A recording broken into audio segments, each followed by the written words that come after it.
அனைவருக்கும் இனிய நள்ளிரவு வணக்கங்கள். என்ன நண்பர்களே, அனைவரும் நிம்மதியாக படுக்கையில் தூங்க ஆரம்பிச்சிட்டோமா? இல்லை இன்னும் சாதிக்க போகிறேன், அறிவு வளர்த்துக்க போகிறேன், பாரு என்னெல்லாம் என்னால் பண்ண முடிஞ்சுது, இன்னும் நிறைய சம்பாதிக்க போகிறேன்னு இன்னும் யூடியூப்பில், ஃபேஸ்புக்கில், வாட்ஸ்அப்பில், இன்ஸ்டாகிராமில் அறிவை தேடுறோம், செல்வத்தை பெருக்கிறோம் அப்படின்ற பேரில் இன்னும் மனசு பரபரப்போடு பதற்றத்தோடு ஓடிட்டே இருக்கா? இல்லை இவ்வளோதான் இன்றைக்கி அப்படின்னு எதிர்பார்த்தது நடக்காதனால பயத்துலையோ கவலையிலையோ, இல்லை அந்த இறைவனுக்கு கொஞ்சம் கூட இரக்கமே இல்லை அப்படின்னு சலிப்புலையோ வெறுப்புலையோ உடம்பு அசதியிலையோ படுத்து தூங்கிட்டீங்களா? இந்த ரெண்டு நிலையையும் பாருங்கள். இது மனசோட ஒன்று ஏற்ற நிலை, ஒன்று இறக்க நிலை. க்ரீடுன்னு சொல்கிறோம், இன்னொன்று கில்ட்டுன்னு சொல்கிறோம். ப்ரெஷர்னு சொல்கிறோம், இன்னொன்று பெயின்னு சொல்கிறோம். சக்ஸஸ்னு சொல்கிறோம், இன்னொன்று ஃபெயிலியர்னு சொல்கிறோம். இந்த ரெண்டுமே காலையில் 4-5 மணிக்கிலிருந்து ஆரம்பித்து இந்த ராத்திரி 11 ஆக போகுது. இன்னும் நீடிக்கும். சில பேருக்கு 1 மணி 2 மணி ஆகும். அதிகாலை 3 மணிக்கு அடுத்த நாளுக்கான சாத்தியக்கூறுகள் பொங்குவதற்காக ஆன்ம பலம் மனசில் உதிக்கிற நேரம் தெரியாமல் இந்த மனசு உடம்பு அந்த நேரத்துக்கு ஷடவுன் போகும். அப்போ அடுத்த நாள் யோசிச்சு பாருங்கள், இதே பரபரப்பு. அப்படி இல்லைன்னா சில பேர் இந்நேரத்துக்கு தூங்கிட்டு இருப்பாங்க பாருங்கள், அசதியில் சோம்பலில். போ 9 மணி ஆச்சு, 10 மணி ஆச்சு, என்ன வாழ்க்கை அப்படின்னு அதே அந்த சலிப்பு, பயம், பதற்றம். இல்லைன்னா இப்போ 11 மணிக்கு கூட இருக்கிற அந்த பரபரப்பு, கிரீடு, பேராசை, அறிவு, அறியாமல் இப்படின்ற ஒரு நிலைப்பாடு. இந்த ரெண்டுமே அப்படியே அடுத்த நாள் இந்த மூளைக்குள்ளிருந்தும் இந்த மனசுக்குள்ளிருந்தும் இந்த 5 புலன்கள் இருந்தும் உங்களை ஓடாவிடாமல் துரத்தும். இந்த துரத்துறதுலேருந்து நம்ம எல்லாருக்கும் விடுதலை பெற நேரம்தான் இந்த நள்ளிரவு நேரம். நள்ளிரவில் நட்டம் பயின்றாடும் நாதனே, தில்லையுள் கூத்தனே, தென்பாண்டி நாட்டானே, அல்லல் பிறவி அறுப்பானே. நல்லா புரிஞ்சுக்கோங்க. ஒவ்வொரு நாளும் இந்த உடம்பு இயங்குது, மனசு பல சிந்தனைகளை கொண்டு வருது, நிறைய செய்திகளை காதால் கேட்குது, கண்ணால் பார்க்குது, வாயார படிக்குது, பேசுது, ருசியார உண்ணுது, உடம்பு முழுக்க பல வேலைகளை செய்யுது. எண்ட் ஆஃப் தி டே கூட இந்த உடல் அடங்கலை, இன்னும் ஆடிட்டே இருக்கு. மனசு அடங்கலை, ஓடிட்டே இருக்குன்னா நல்லா புரிஞ்சுக்கோங்க, இந்த உடம்பும் நிரந்தரம் இல்லை, மனசும் நிரந்தரம் இல்லை. இந்த ரெண்டுத்தையும் அடுத்த கணமும் பத்திரமாக பக்குவமாக பராமரிப்போடு கொண்டு போகிற ஒரு உயர்ந்த உணர்வு எதுனா, நம்ம எல்லாருக்குள்ளேயும் இருக்கிற உயிர்ப்பான ஜீவன், உயிர்னு சொல்கிறோம். அந்த உயிர் இந்த வேக்கிங் ஸ்டேட்டில் இருக்கிற இடம்தான் தோ இந்த குங்குமம் வச்சுருக்கிற புருவ மத்தி. ஏற்கனவே தூங்கியிருக்கிறவங்க திடீர்னு காலையில் எழுந்திரிச்சாலும் இந்த வீடியோவை தயவு செஞ்சு ஆழ்ந்து பாருங்கள். நீங்கள் தூங்கும்போது அந்த உயிர் இந்த இருதய ஸ்தானத்தில் அடங்கிடும். ஸோ மூளை அடங்கிடுது, பரபரப்பு குறைஞ்சிடுது, மனசு அடங்கிடுது, எண்ணங்கள் குறைஞ்சிடுது, 5 புலன்கள் அடங்கிடுது, 5 புலன்களோட வலி, வேதனை, குழப்பம், குதர்க்கம் அடங்கிடுது. அப்போ இந்த ஓல் அடக்கத்துக்கும் தலைவன் இந்த அகத்துக்குள்ளே இருக்கிற ஜீவான்ற இறைவன். ஜீவனே சிவன். அப்போ அந்த ஈஸ்வர உணர்வை நள்ளிரவு நேரத்தில் இந்த உலகம் அடங்கியிருக்குது, இந்த உடம்பு இப்போ அடங்கியிருக்குது.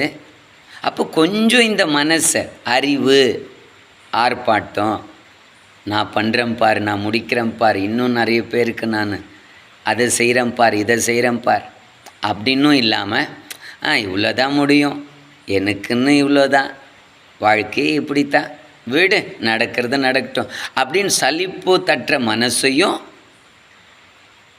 ஓடுற மனசையும் இழுத்து பிடிச்சி புருவ மத்தியில் நிறுத்தி, ஈஸ்வரா, சிவசிவா, அரகரா, சம்போ மகாதேவான்னு உயிருக்குயிரான இறைவனை புருவ மத்தியில் ஆழ்ந்து தியானித்து கொஞ்ச நேரம் காலையிலிருந்து இந்த நள்ளிரவு வரைக்கும் என்ன நடந்ததுன்னு கொஞ்சம் அலசி பார்த்து, என்ன அழுக்குகள் இருந்தால் எல்லாத்தையும் நீக்கி, உணவு சார்ந்த அழுக்குகள் உள்ளே போயிருந்தால் அதுக்கும் அவங்கிட்ட மன்னிப்பு கேட்டு, உணர்ச்சிகள் சார்ந்து பல்வேறு பாதகங்கள் உங்கள் உடம்புக்கு பண்ணியிருந்தாலும், உறவுகளுக்கு பண்ணியிருந்தாலும், ஏன் உலக உயிர்களுக்கு பண்ணியிருந்தாலும் அதுக்கும் பெருமானிடத்தில் பணிவோடு பக்தி செலுத்தி, இறைவா,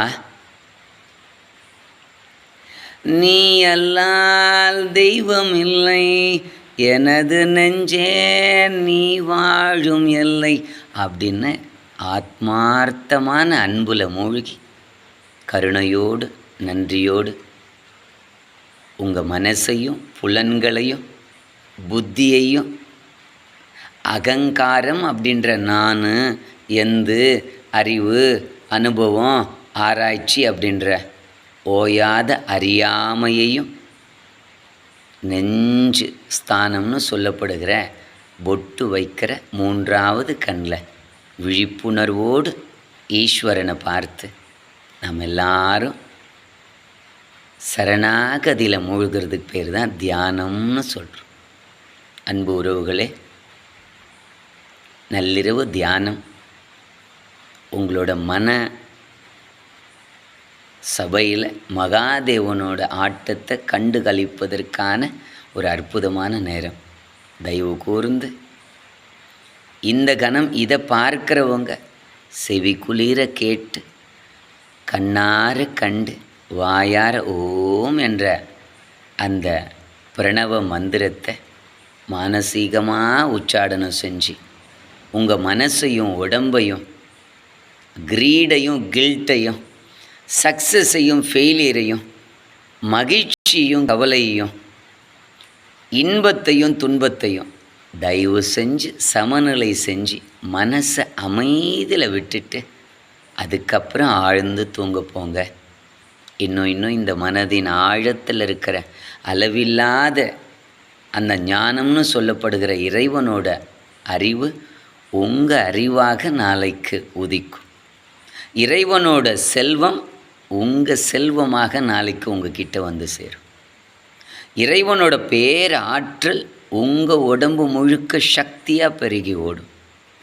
இறைவனோட பெரும் கருணை உங்கள் மனசுக்குள்ளே முழுமையாக நிரம்பி உங்கள் 5 புலன்கள் வழியாக நாளைய தினம் இரக்கமும் கருணையும் அன்பும் ஆனந்தமும் வெள்ளமாக பெருக்கெடுத்து குடும்பத்துக்கும் இந்த உலகளாவிய உயிர்களுக்கும் கொண்டு போய் சேர்க்கலாம்.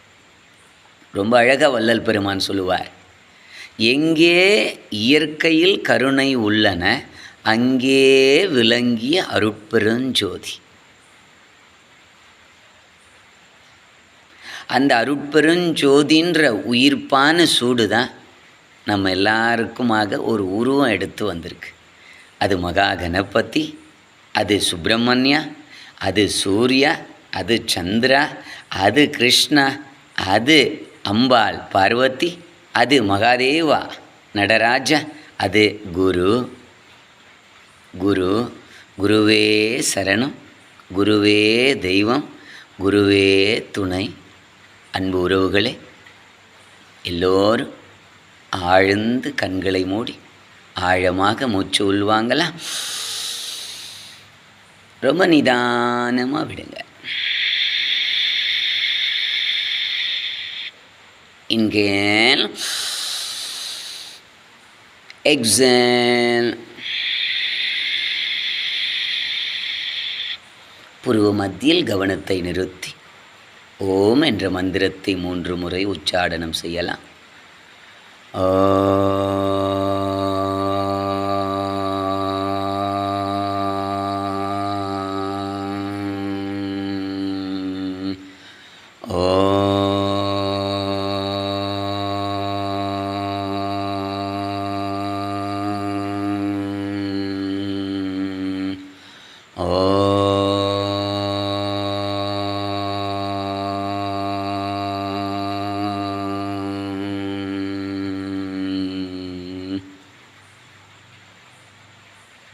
சிறிது மணித்துளிகள் கவனத்தை எல்லாரும் புருவ மத்தியில் நிறுத்தி